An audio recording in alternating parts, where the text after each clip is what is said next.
So I want to begin with a story, a real story of a student I had a few years ago in college. His name was Mike, and he came on an honors scholarship. So he had a full ride, everything paid for, was marked out as supposedly one of the best, most prepared students that we were going to have. He took me his first and second semester and also had me as his academic advisor. He finished his first test with 25 minutes to spare and aced it perfectly, 100%.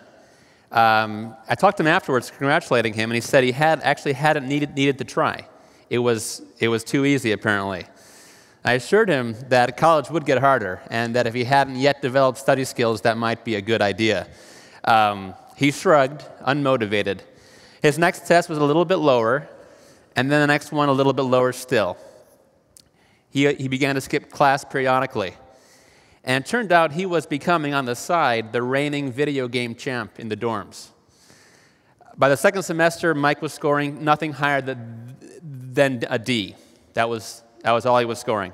And by the year after that, he had lost his scholarship and was on his way out of college. Mike was a sad example of academic failure. And actually what's frightening is that nationwide, about 3 out of every 10 students in their first year failed to academically complete it. They failed to reach that sophomore year the next fall. Or maybe you know someone like Billy. Billy got in with the wrong crowd from day one. And having never really owned the Christian faith for himself, he soon abandoned it, finding it more convenient to reinterpret the Bible in a way that better fit his preferred lifestyle. Billy is an example of spiritual and social failure. And there's lots of Billys out there.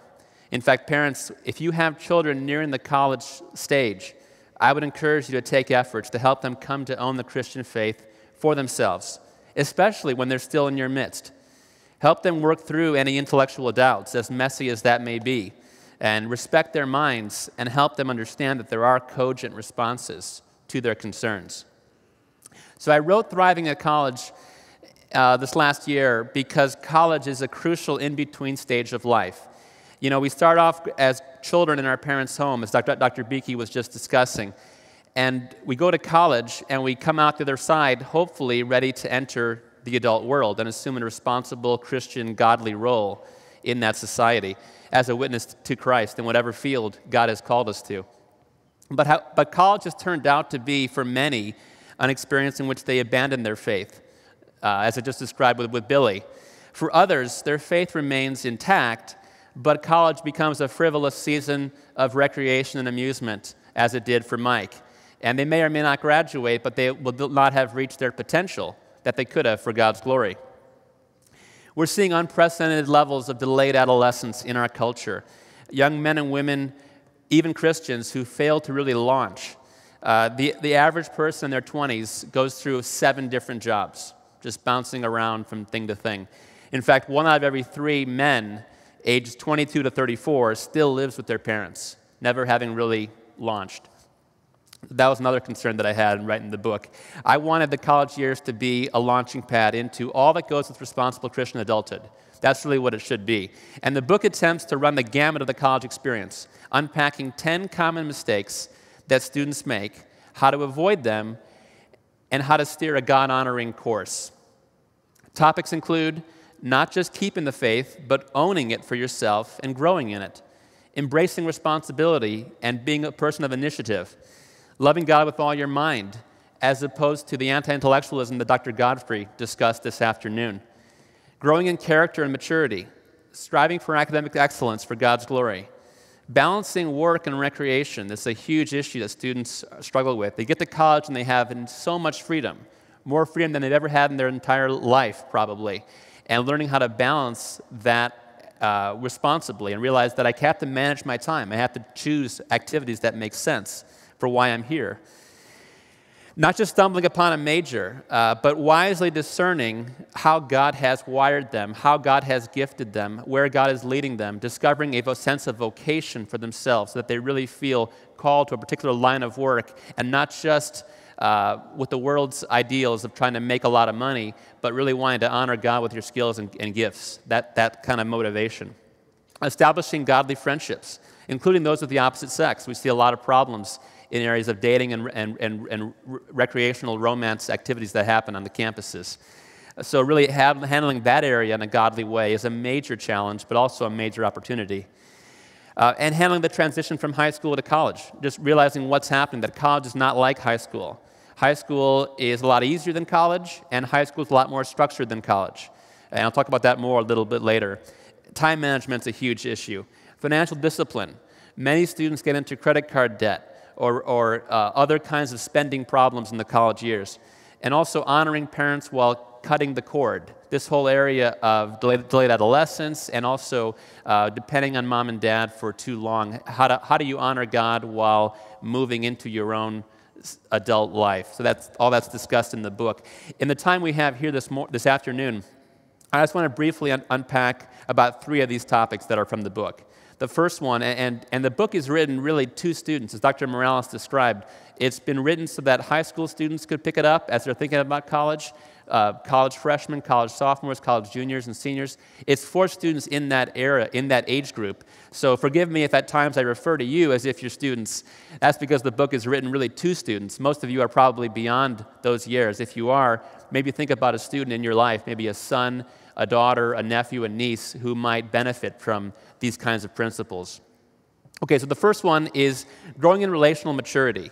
Many students their first year experience feelings of profound loneliness because they go from being on top of the world, they're seniors in their youth group, in their church circles, maybe their school setting.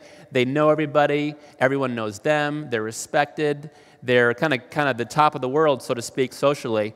Then they get to college, they don't know anybody, and they're at the bottom of the pecking order.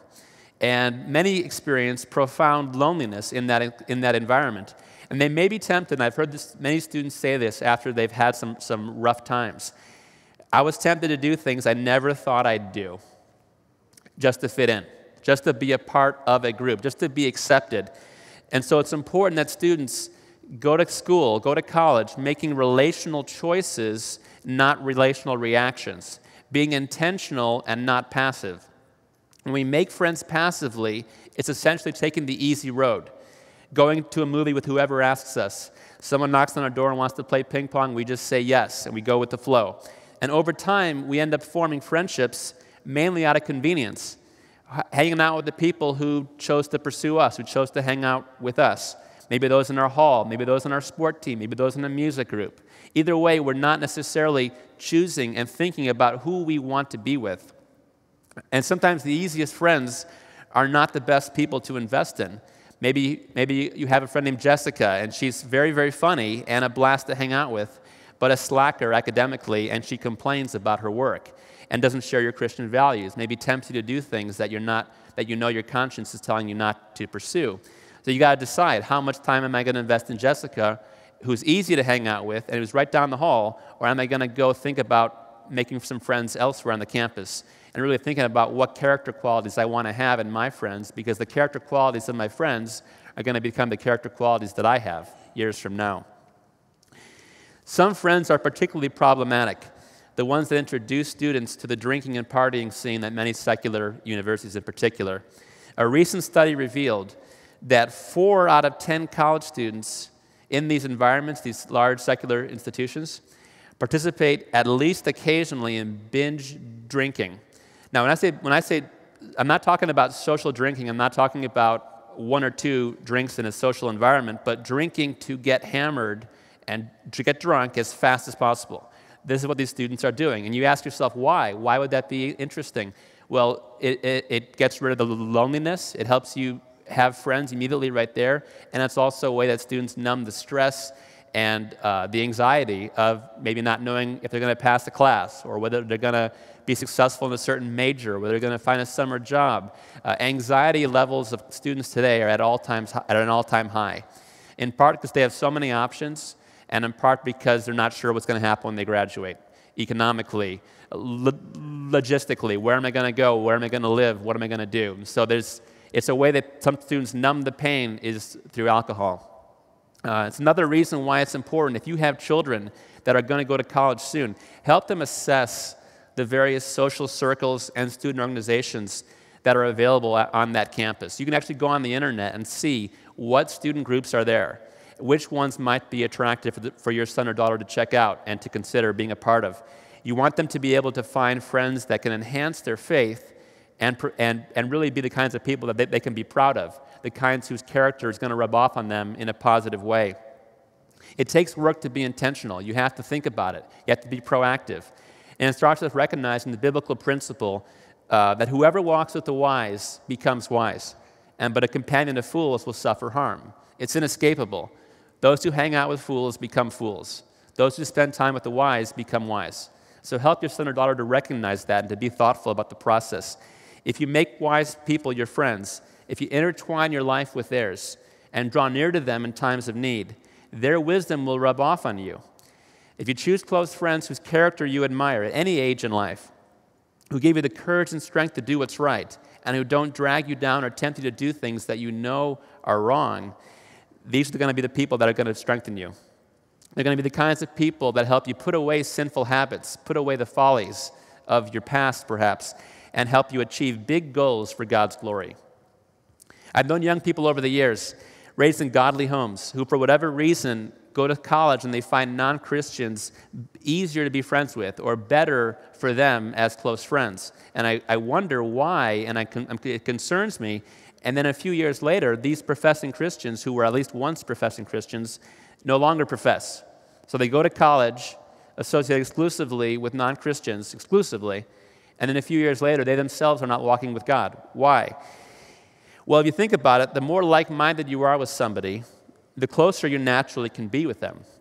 If the people with whom a person feels the greatest synergy and deepest connection, and they don't share what's supposedly the most important thing in your life, then maybe that thing that you say is important really isn't that important. Maybe they were just going through the motions to make their parents or their youth pastor happy, and they never really owned the faith for themselves. The Bible says it this way: they went out from among us, but they did not really belong to us. For if they had belonged to us, they would have remained with us. But their going showed that none of them, the ones that went, belonged to us. 1 John 2:19. A Christianity not practiced today is a Christianity that's absent tomorrow. Now, maybe all this stuff about intentionality in relationships will seem forced or overly analytical to your son or daughter. And maybe it seems strange to think of it that way. But in reality, every choice we make in life is a limitation. Whenever you say yes to one thing, you're saying no to several other things that you could be doing simultaneously. It's true of activities. It's true of relationships. You only have so much relational bandwidth to invest in people. And your closest friends are going to influence you in a profound way.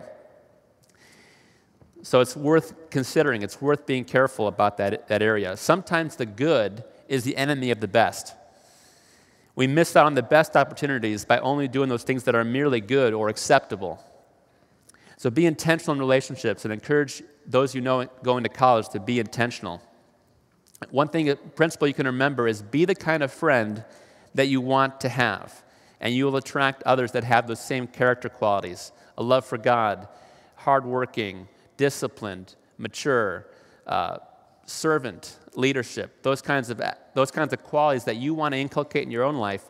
Develop them in yourself and look for other people who are developing them and kind of bond with them, strengthen them, let them strengthen you. Secondly, grow in professional excellence. Take ownership for your life in the college years. Anyone going to college, that's a very important thing. Practice responsibility, acknowledge and learn from your failures, and develop decision-making muscles. I remember my freshman year, my first major lab report that I had to do. I was an engineering major, and we had to do these long reports, go to the library, do all this research, write it all up, that kind of thing. And the first one I got, and high school was easy, college was hard, but I didn't know college was hard yet. I just thought it was going to be easy like high school. So I did a little bit of work, and I wrote an email to the teaching assistant and basically gave her a draft that was very poorly written and said, will you tell me if this is basically right? I was basically asking her to do the work for me. And her response was very, very terse, and I never forgot it because I was very young and it kind of shocked me, but it was really good for me to get this response. She said, do your own work and spell check your work or it'll count against you. That was it. No, nothing else was offered. And I realized I needed to do it myself. I couldn't rely on her to do it for me. I couldn't rely on anyone to do my work for me. It was my job to do it myself, and that was very, very important. Now I'm on the other side of the fence, so to speak. Students come to me in my office hours. I've been a professor for 7 years, and I can detect it. Some of them want genuine help. They want me to help them think about the problem themselves, help them understand their homework themselves so that they can do it themselves. Others want me to do it for them, and I can tell the difference by now. And it takes more work to actually help them help themselves. It would be easier for me, a lot easier, to just do it for them. Tell them the answer, and they'll leave in 5 minutes, and we're done. I can get back to my work. But it's better for them and better for me to teach them how to think about it themselves, to ask them questions like, why did you approach it this way? What assumptions were you making? Did you consider the concept I mentioned in class yesterday? Do you see how that principle we learned last week might relate to what you're doing now? To ask good questions and to stimulate their own thinking. That's very important for their own learning and their development. I want to empower them to complete the assignments themselves and to be able to make decisions in a responsible way about their academics and about their life, about whether I should change majors. Well, I don't want to make that call for them. I want to help them think about it for themselves. And I think it's very important as your kids get older, as Dr. Beakey was talking about earlier, you want to help them transition well in their life. And part of it is coming to see you as mentors and friends placed by God in their life to help them think through situations. If they've been raised in a godly home, most children understand their parents are authority figures, that God's placed their parents, children obey your parents in the Lord, for this is right. They got that one down earlier in life, but as they get older, they have to realize, okay, now part of why God's given me parents is to help me get to an adulthood place where I can start choosing things myself and being wise myself. And we as parents need to avoid the temptation to be what society calls helicopter parents, that hover around and micromanage our adult children as they go through their life. You know, Hebrews 5:14 talks about the mature as those who have their powers of discernment trained by constant practice to distinguish good from evil. So on amoral decisions for which there is no clear right or wrong answer, we're often best off helping them to exercise Christian liberty in a wise manner, to think through questions like, what might I be missing here? What are some of the pros and cons if I decide that versus this? Are you seeing any signs of sinfulness in my attitudes towards this decision? Am I expressing fear? Maybe anger, maybe jealousy? Because motives, there can be ungodly motives that are underpinning their decisions, and that we can help them assess their own heart and to confess any sin that may be there. But the main thing is we want to help them to grow to the point where they are God-dependent, responsible adults, able to function and honor God in their life without needing us as they did when they were children. Secondly, students need to learn how to manage their time well. Scheduling priorities and keeping them. Every student is busy. Everyone in society is busy, right? That's the most common thing. How are you doing? I'm busy. Busy with this, busy with that. We're all busy, but we're not all fruitful. And many students are very busy with things they shouldn't be doing. And their busyness is actually a form of procrastination because they're not doing what they should be doing because they're too busy doing things that they want to do, and they don't get around to that assignment that they know they should do, but they don't want to do it. It's amazing how that works. They have a term paper to work on, and all of a sudden they have to clean their room or do this other thing, and the temptations are many because they don't want to do what they know they should do. So help them realize procrastination only makes it worse because the task gets more and more intimidating. The longer it takes for you to get started, the harder it's going to be to start. It's a lifelong battle, and it doesn't change when they get jobs or get married. That'll only bring more things to do and more temptations and more distractions, more possible distractions. It's always tempting to do the easy stuff first and put off the hard stuff for later. One thing I try to tell students is when you have a big task, chip away at it. Start on Monday, put in a couple hours then. Then on Wednesday, put in another couple hours. Then on the weekend, put in another couple hours. Before you know it, the project's going to be done. If you break it down to small, bite-sized chunks, it's not so scary, not so intimidating. A lot of freshmen don't realize this. A lot of sophomores don't realize this. In high school, you're in school about 35 hours a week, right? Roughly 7 hours a day, 5 days a week. You get to college, and you'll have maybe 15 to 17 hours of classroom instruction per week. That's about half the time that you had in high school. But the homework's flipped. The amount of homework you have, The typical rule is 2 hours out of class for every 1 hour in class. Well, that means for a 3-credit course, that's 6 hours a week. Well, what if you don't have anything due for Wednesday?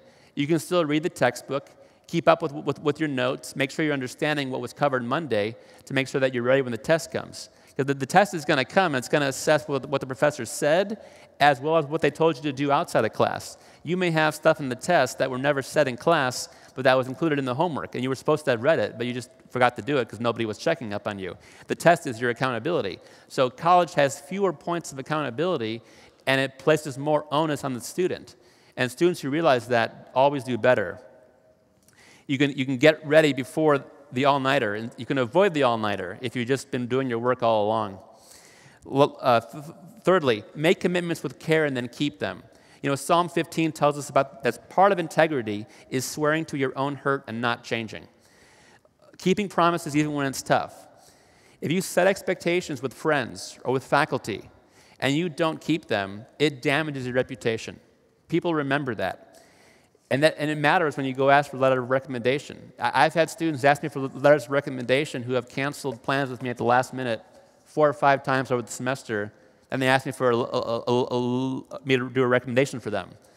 I don't know what to say about their faithfulness, about their dependability, about their ability to do what they say they're going to do. It's going to hurt their reputation, and a lot of students don't realize that. Not only that, but word can spread, especially at small schools.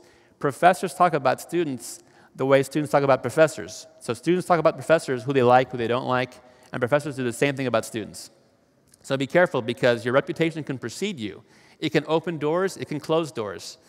And fight the temptation to make excuses for your behavior. This is very, very common. When you blow it, when you fall short, and we all do, it's very tempting to make a good excuse. Something else or someone else to take the blame. Excuses make us comfortable because they take the spotlight off of us. So a basketball player who misses a shot at the last second and costs his team the game, it's easy for him to say, oh yeah, there was a fan that was distracting me, or I saw something in the audience, you know.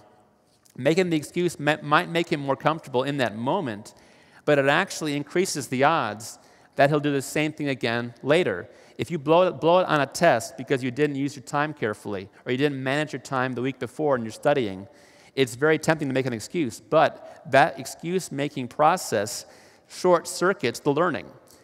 It's far better to swallow the bitter pill and say, you know what, I blew it. I didn't use my time well, and that's why I got a C- on the test. Now, that hurts in the short term, but in the long term, it makes you stronger because you can make the adjustments academically to do better next time because you know that you need to improve. Making excuses keeps your competence down because you have no reason or no motivation to do better. After all, it wasn't your fault. It was someone else's fault or something else's fault. So it's very important to take responsibility, to apologize if necessary, and to make the behavioral changes to become more competent in your academic subject. Lastly, academic competence, growing in it. It's the wrong question to ask. A lot of students always ask this: when am I ever going to use this stuff in the real world? Now, that's a very common question, but here's why it's the wrong question to ask. As Arthur Holmes put it, the question to ask about an education is not what can I do with it, but rather what is it doing to me as a person. See, education has to do with making you and shaping you into the kind of person that you need to be to glorify God in the world, to be equipped to use your skills and gifts in a way that's competent in society, to make a name for Him. Be desirous of an education and not just a credential, not just a piece of paper that says that you finished it. The education happens inside of you, and no one can take it out. The true value of your diploma is the extent to which you have been educated. Most of what you learn in class, students, those of you who are going to college maybe next year, you will not use directly. You'll actually use it indirectly. It's meant to enable you to think and to live well. So solving math and physics and chemistry problems, what's that going to do for you? It's going to make you a more analytical person, a more logical person, a more careful person. And that's going to help you 5 years from now in a business when you're trying to analyze your sales plan and look for weaknesses there. That ability to think analytically, that ability to process things step by step is going to serve you in that area. A history class is not just about memorizing facts and figures. It's an opportunity to understand how the past shapes the present, to become conversant on political issues, to be able to distinguish between opinion and fact. and to be able to present your perspective in an articulate, coherent manner. Because whatever your major is, what every employer wants is a well-rounded, intelligent, articulate, flexible person who can work in a variety of environments, who has strong problem-solving skills, good communication skills, and good people skills. Those things are useful in the marketplace wherever you go, and they're useful wherever you go outside the marketplace. They're useful in the family. They're useful in the mission field. They're useful in the ministry. Wherever God places you, those things will benefit you, and God will use that training to strengthen you and to help equip you to be fruitful. Find joy in the journey and don't stress out over your grades. This is part of the stress issue I mentioned earlier. A lot of students are stressed about the grade, and they're so busy worrying about the grade, they're not working and they're learning. But really, the joy is in the learning process. Learn to love learning and go to college to learn because it's good to learn, because God's going to bless you with that. Love God with all your mind and give it your very best. Trust that God's going to use it. There's many things that influence grades. It's not just how hard you work. One of the things that's frustrating for a lot of students is seeing another student do better than they do. Maybe someone in class gets a B+, and they didn't work as hard as you did, and you got a B-. How do you process that? Well, the parable of the talents tells us that not everyone has equal amounts of talent. As Dr. Godfrey talked earlier about egalitarian thinking, everyone being equal is kind of an idea that's out there. But some people have 5 talents for math. Some have 1 talent for math. Some have 5 talents for history. Some have 2 talents for history. But what mattered in that parable was not how much they were given, but what they did with what they got. Jesus told the one who had the 5 talents and made 5 more, "You have been faithful in little." He told the one that had 2 talents and made 2 talents more, "You've been faithful in little." There was no distinguishing between the 2-talent person and the 5-talent person. In God's eyes, both had been equally faithful because they used what they had for God's glory. Working hard and working smart, they're not the same thing. Hard work is essential. You always have to work hard in your studies. But smart work is actually what makes the difference very often. And that is this: focusing on the main principles in your course. Don't just try to stay on the peripheral. Go deep with the concepts and really try to understand them at a deeper level. Smart work may include having the humility to get help when you need it, seeing your professor during their office hours, getting a tutor, asking an older student to help you. Talent and background are things that you can't do anything about. You have whatever talent God gave you. You don't have whatever talents God did not give you. Your background includes your high school environment, whether you had a good, strong academic high school or whether you didn't. And you'll get to college and you'll find that some people had a great background academically that maybe was stronger than the one that you had. Oh well, nothing you can do about it. Don't let it bother you. Don't let it stress you. Let it go. Focus on what you can do, which is hard work and smart work. And I give a lot of study techniques and principles in the book beyond that. Sometimes you'll find that you work your hardest and you don't do as well as you'd like to do. And that, too, is a character-building experience that God can use for His glory. Recognize that the grades you get are an accurate assessment of the objective level of your work. God grades the heart. The professor grades what's on the paper. The professor doesn't know how hard you worked or how smart you worked. They just know how good that work is. And you've got to let that objective feedback help you in terms of confirming your calling or possibly redirecting your calling elsewhere. A student who wants to be an engineer, a Christian student who wants to go into engineering, who fails math and physics and chemistry, God is using that to redirect them into another vocation in which they'll be more fruitful, more effective, more successful. So let the grading system do its work. When I went to college, my grades at first were lower than I thought they were going to be. Had I let that discourage me, had I let that frustrate me, I would never have been able to learn the feedback from the professors as to how I could improve. So encourage your students, your sons and daughters, to take it with humility from Christian and non-Christian professors alike and learn from it, because God will use that to make them stronger academically and possibly to redirect them into a major in which they will be more talented, more fruitful and more effective.